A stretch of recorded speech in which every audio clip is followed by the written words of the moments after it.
Bonjour à tous, c'est BTF Renault. Me voici de retour après un an d'absence. Enfin, pas totalement un an, mais pratiquement. D'ailleurs, je m'en excuse, je suis terriblement désolé pour cela. Du jour au lendemain, j'ai arrêté de publier. J'ai donné aucune explication. Mais c'est surtout que ça devenait beaucoup trop compliqué, c'était trop long. Je pouvais pas garder une bonne hygiène de vie et faire les vidéos à côté. Donc j'ai préféré arrêter avant que la chaîne devienne trop importante et que ça déçoive trop de gens. Mais aujourd'hui, je reprends. Et je change aussi de format, c'est plus à l'écrit comme je faisais tout le temps, maintenant ça va être audio. Je gagnerai beaucoup de temps de montage, etc., etc. Donc n'hésitez pas à me dire en commentaire si ce format vous plaît mieux, ou si vous préférez comme c'était avant, chacun son opinion. Bref, aujourd'hui nous sommes là pour faire les pronostics des matchs de vendredi 25.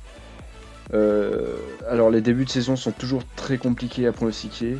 Si jamais vous voulez jouer votre argent, que vous n'avez pas l'habitude ou quoi, ne pariez pas sur les débuts de saison. Hein, vraiment, je vous conseille d'attendre fin janvier, début février, où on a trouvé une certaine stabilité, où on voit quelle équipe domine la compétition, etc., etc. Car en début de saison, toutes les équipes sont modifiées. Et en plus, avec la période de Covid-19 actuelle, la mentalité des joueurs ou leurs performances peuvent être gravement endommagées. Donc c'est pour ça le début de saison va être très difficile à pronostiquer, même s'il y a certaines équipes qui ressortent du lot, on reviendra dessus plus tard.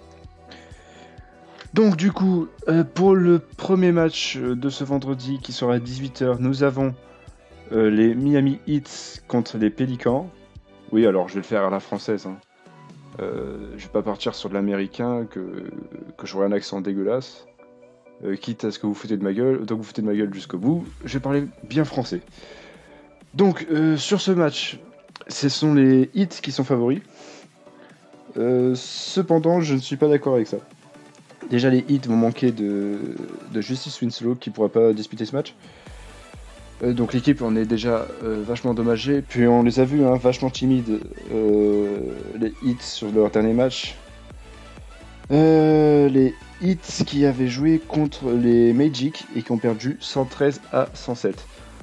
Bon, en soi, c'est pas une grosse défaite, mais normalement, les Magic, t'es censé les prendre assez facilement, ce qui n'a pas été le cas. Et de l'autre côté, nous avons les Pélicans qui, eux, reviennent en force sur ce début de saison, je pense, qui ont une équipe beaucoup plus soudée qu'avant. L'arrivée de Williamson, enfin, il était déjà là l'année dernière, mais il n'a pas disputé beaucoup de matchs ou n'a pas été présent au moment crucial. Cette année, je pense qu'il va faire des dégâts, ce Williamson. Ensuite, nous avons les Bucks qui vont jouer contre les Warriors. Bon, sur ce match, il n'y a pas grand débat. Je pense que les Bucks vont le prendre facilement. Les Warriors, déjà, qui ont eu une saison très compliquée l'année dernière. Certes, ils ont récupéré Stephen Curry, mais c'est tout, quoi. C'est pas un seul joueur qui va mener toute l'équipe vers le haut. Hein. Donc, on peut... Après, il peut y avoir des surprises. Donc, je me dis, on peut s'attendre à ce que le match soit plus serré que prévu. Mais les Bucks vont quand même réussir à prendre le match, je pense. Et ils vont réussir à dominer sur tous les terrains. Ensuite, prochain match qui aura ce vendredi, ce sera les Celtics contre les Nets. Celui-là qui doit être le match le plus serré de toute la soirée. Avec des Celtics toujours au meilleur de leur forme, comme on les a vus la saison dernière. Et des Nets qui, pour une fois, arrivent à avoir leur effectif au complet. Ce qui, la saison dernière, leur a fait beaucoup de défauts et leur a fait perdre beaucoup de matchs. Donc, sur ce match, en plus, les Celtics devront se passer de Kemba Walker. Je pense que ça va être très désavantageux pour eux. Mais ils sont à domicile. Après, il n'y a plus... il me semble qu'il n'y a pas de public, il me semble que ça se joue à huis clos. Donc la pression autour des Nets va être moins importante que d'habitude. Mais pour moi, globalement, ce seront les Nets qui prendront ce match. Même si les Celtics sont une très bonne équipe, qu'ils ont l'avantage, ils sont à la maison. Les Nets nous ont pas vraiment montré leur vrai niveau. Et je pense qu'ils vont réussir à nous dévoiler tout ça dès le début de saison. En tout cas, c'est ce que j'espère. Ensuite, pour le prochain match, nous avons les Lakers qui se verront affronter les Mavs. Alors ici, bon, là par contre, il n'y a pas du tout de débat. Les Mavs qui pour ce début de saison ne sont pas du tout dedans, avec une absence. Puis les Lakers, vainqueurs des playoffs, on le rappelle. Même si LeBron James est toujours incertain et qu'on ne sait pas s'il va jouer, bon, normalement il devrait jouer. Mais il est marqué incertain, donc je vais le déclarer comme tel. Mais même s'il joue pas, les Lakers n'auront aucun mal à se défaire des Mavs. Vraiment, pour moi ce match il est vite plié, je vais pas m'attarder là-dessus. Nous avons ensuite le match des Nuggets contre les Clippers. Alors là pareil, match il peut être à peu près serré. On n'aura pas un gros écart au niveau des points. Mais pour moi, ce sont les Clippers qui réussiront à prendre ce match facilement quand même. Les Grizzlies contre les Hawks. Alors là, deux équipes qui reviennent du bas du classement. Ces deux équipes, on les a pas beaucoup vues la saison dernière. Et j'ai pas l'impression, moi, que ça va beaucoup changer cette année.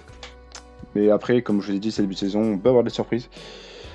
Pour moi, sur ce match, ce sont les Hawks qui ont l'avantage. Certes, les Grizzlies sont à domicile, mais au niveau du collectif, les Hawks me paraissent plus solides en ce début de saison que les Grizzlies. Les Grizzlies, ils comptent un très bon élément, mais c'est tout. Derrière, il n'y a rien qui suit. Et ce sera tout pour cette soirée. Donc, bien sûr, je le rappelle, mais ça me paraît évident, ce sont que des pronostics, je ne peux pas prédire l'avenir. N'hésitez pas d'ailleurs en commentaire à donner votre propre avis, ça peut influencer des gens dans le bon côté, je l'espère. Car je peux faire des erreurs aussi de temps en temps, c'est normal. Désolé à l'avance si je bégaye un peu, si jamais je suis pas très clair dans mes propos, c'est la première fois vraiment que je propose de l'audio sur YouTube.